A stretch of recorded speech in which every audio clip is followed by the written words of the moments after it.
কিন্তু আমার প্রথম প্রশ্ন হচ্ছে 2011 সালে যখন মুখ্যমন্ত্রী মমতা ব্যানার্জি হলেন, সেই বছরের যে ইলেকশন আর 2026-এর ইলেকশন, কোনটাকে আপনি এগিয়ে রাখবেন?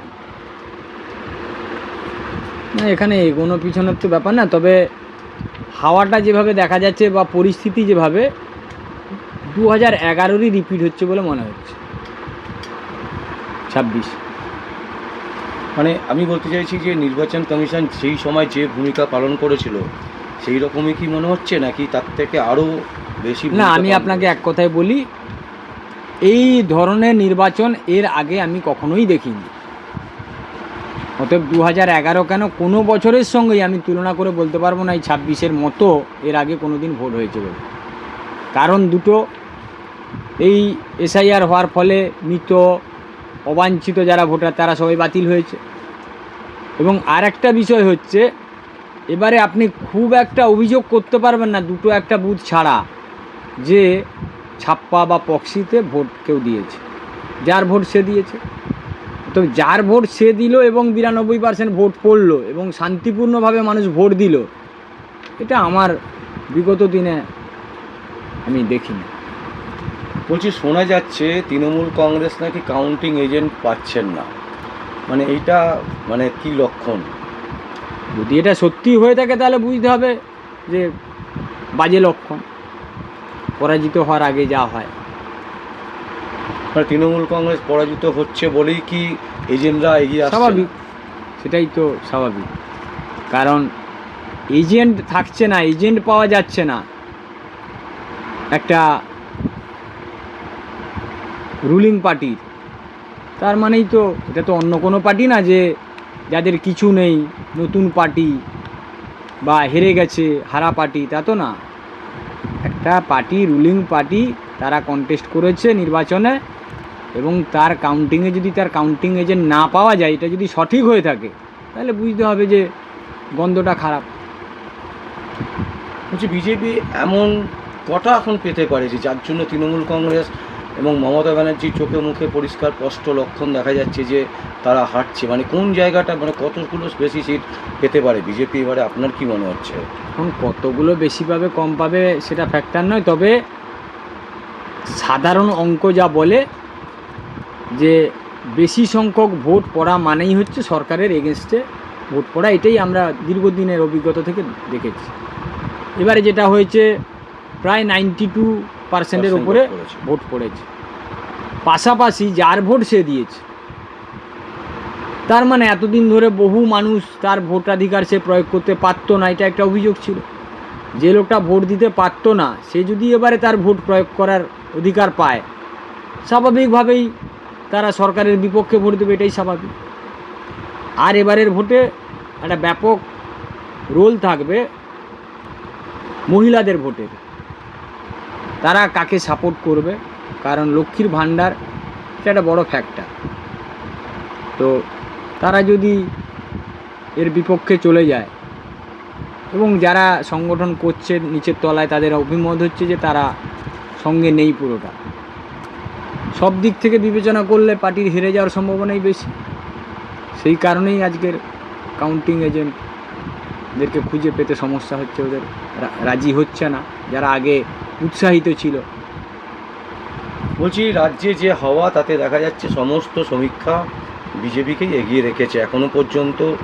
এমন কোনো সমীক্ষা নেই যে, খুব একটা দুটো হয়তো একটা দুটো আছে যারা বলছে যে বিজেপি তৃণমূল আসছে বলে বলছে, কিন্তু ম্যাক্সিমামটাই বলছে বিজেপি। তো আপনি মানে যদি বিজেপি আসে, ধরে নিচ্ছি আমরা বিজেপি আসছে, তাহলে কাকে মুখ্যমন্ত্রীর মুখ হিসাবে দেখবেন? দেখুন, একটা কথা বলি, বিগত অভিজ্ঞতায় যা দেখেছি, বিজেপির মুখ্যমন্ত্রী কে হবে আমার ধারণা, আমি হয়তো তার নামই জানি না। কারণ বিগত দিনে বিভিন্ন রাজ্যে যারা যারা মুখ্যমন্ত্রী হয়েছে, আমার ধারণা তারা নিজেরাও জানতো না যে তারা মুখ্যমন্ত্রী হতে পারে। অতএব এখানে এটা বলা খুব মুশকিল, আমার পক্ষে কারোর নামই বলা সম্ভব নয়। এবং আমি এটাও আপনাকে বলছি, হয়তো এমন ব্যক্তি হবে যার নামই আমি জানি না, তবে এটা তো আমার পক্ষে বলাই সম্ভব। কিন্তু অনেকে বলছেন যে শুভেন্দু অধিকারী হওয়ার সম্ভাবনা প্রবল।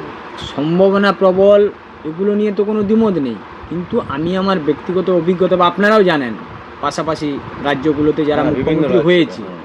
তাতে আপনি কি জানতেন তাদের নাম আগে? তাদের নামই তো জানতেন না। তারা ঘোষণার পরে আপনি জেনেছেন যে তারা মুখ্যমন্ত্রী ঘোষণা হয়েছে তাদের নাম। তো এটা এখন থেকে সম্ভাব্য তো অনেকেই আছে, সম্ভাবনার নাম বলে লাভ নেই, কারণ একটা দল তো আর ওই রকমভাবে চলে না। এই দলটা আমি যা দেখেছি, তো এটা বলা সম্ভব।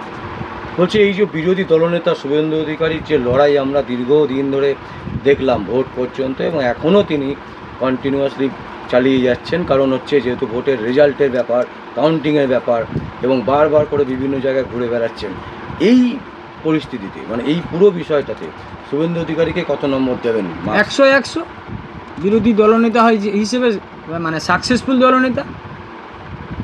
কারণ কি কারণ কে আছে কি ওইসব বলে লাভ নেই। এর আগেও তো আমরা দুটো বিরোধী দলনেতাকে দেখেছি, তাদের তো আপনি বোধহয় নামও জানেন না, ভুলে গেছেন, কিন্তু বিরোধী দলনেতা হিসেবে তো 100 এবং আমার ধারণা এবারে দুটো সিটেই উনি জিতবেন, মানে নন্দীগ্রাম প্লাস ভবানীপুর, দুটো জায়গাতেই উনি জিতবেন।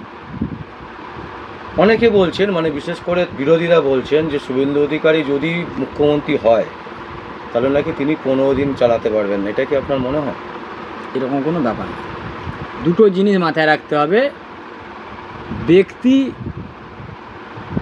একক ব্যক্তি হিসেবে কেউ চালায় না, পেছনে সংগঠন থাকে। নিশ্চয়ই একটা মুখকে নিয়ে লড়াই করতে হয়, কিন্তু পেছনে সংগঠন থাকে। তো এসব যারা বলছে তারা বাতুলতা কথাবার্তা, এমনটা নয় যে তার কোনো অভিজ্ঞতা নেই এইসব পদ সামলানোর, তা তো নয়। তো ওগুলো যারা বলছে তারা সমালোচকরা সমালোচনা করবে, এই নিয়ে কোনো মন্তব্য করে লাভ নেই। আপনাকে যদি বলা হয় 4টে পয়েন্ট শুভেন্দু অধিকারী যেগুলো পজিটিভ দিক, যে দিকগুলো বিজেপি পেয়েছে বলে বিজেপি আজকে একটা ভালো পজিশনে চলে এসছে, যেখানে মনে করা হচ্ছে যে 4 তারিখে একটা ভালো রেজাল্ট আশা করা হচ্ছে, 4টে পয়েন্ট যদি বিরোধী দলনেতা হিসেবে সে এই 5 বছরে 1 ইঞ্চি জমিও ছাড়েনি, এবং 2021-এর বিধানসভাতে মুখ্যমন্ত্রীকে তিনি হারিয়েছেন, যেটা একটা ঐতিহাসিক ঘটনা। এবং চ্যালেঞ্জ নিয়ে তিনি তার নিজের গড় ভবানীপুরেও দাঁড়িয়েছেন, যে চ্যালেঞ্জ ওনার পরিবারের কেউ তার এগেনস্টে নিতে পারেননি। এবং চ্যালেঞ্জ নিয়ে ভোটে দাঁড়িয়ে যেটা করেছেন, আজ পর্যন্ত মুখ্যমন্ত্রী বিকেলবেলার আগে ভোট দিতে বেরোতেন না এবং ভোট দিয়ে ঘরে ঢুকে যেতেন, কিন্তু ওনাকে মানে লাট্টুর মতো ঘুরিয়েছে ওটা ভবানীপুরে। এবং আজ পর্যন্ত আপনি কখনো দেখেছেন যে মমতা বন্দ্যোপাধ্যায় স্টেজ ছেড়ে পালিয়ে যাচ্ছে? এগুলো তো তার দ্বারাই, তার বিধানসভায় সে বিরোধী দলনেতা হিসেবে এবং ক্যান্ডিডেট হিসেবে তো সেগুলো করেছে, তাকে তো দম ফেলতে দেয়নি, তার তো টেনশন বাড়িয়ে তুলেছে। এগুলো তো সে এগিয়ে তো আমার এতদিন পর্যন্ত উনি যতবার নির্বাচন লড়েছেন উনি তো ঠিকঠাক এই প্রতিদ্বন্দ্বিতারই মুখোমুখি হননি, এটা তো অস্বীকার করার উপায় নেই। কি বাম জমানায় কি এই লাস্ট ধরুন 10 বছর 21-এর আগে পর্যন্ত তো এই প্রতিদ্বন্দ্বিতার মুখে উনি কোনোদিনই পড়েননি, তো নিশ্চয়ই তার ক্রেডিট আছে। আমার শেষ প্রশ্ন, যে প্রশাসক হিসাবে শুভেন্দু অধিকারী যদি সত্যি সত্যি বিজেপির মুখ হয়ে মুখ্যমন্ত্রী হন, তাহলে উনি কি পারবেন? মানে এই 100% পারবেন, না পারার কিছু নেই, না পারার মতো কোনো ব্যাপারই নেই। কেন পারবেন না? কেন? আরও যাদেরকে নিয়ে এসে সংগঠন বসিয়েছে, ভালো করে বুঝুন, বিভিন্ন জায়গায় যাদেরকে মুখ্যমন্ত্রী করা হয়েছে তাদের বিগত দিনের অভিজ্ঞতা আপনি যদি দেখেন অনেকেরই জিরো। তারা যদি চালাতে পারে, তাই তো দীর্ঘদিনের রাজনৈতিক অভিজ্ঞতা আছে, কেন পারবে না? এটা কোনো কোশ্চেনই হলো? অন্যান্য পাশের রাজ্যগুলোতে যাদেরকে বিজেপি মুখ্যমন্ত্রী করেছে জিরো ছিল, তাদের তো কোনো রাজনৈতিক অভিজ্ঞতাই ছিল না, অনেকে কারোর ছিল খুব ছোট, কারোর একদমই ছিল না, তাকে লোকে জানতোই না। তারা যদি চালাতে পারে, শুভেন্দু অধিকারী চালাতে পারবে না? 100% চালাবে।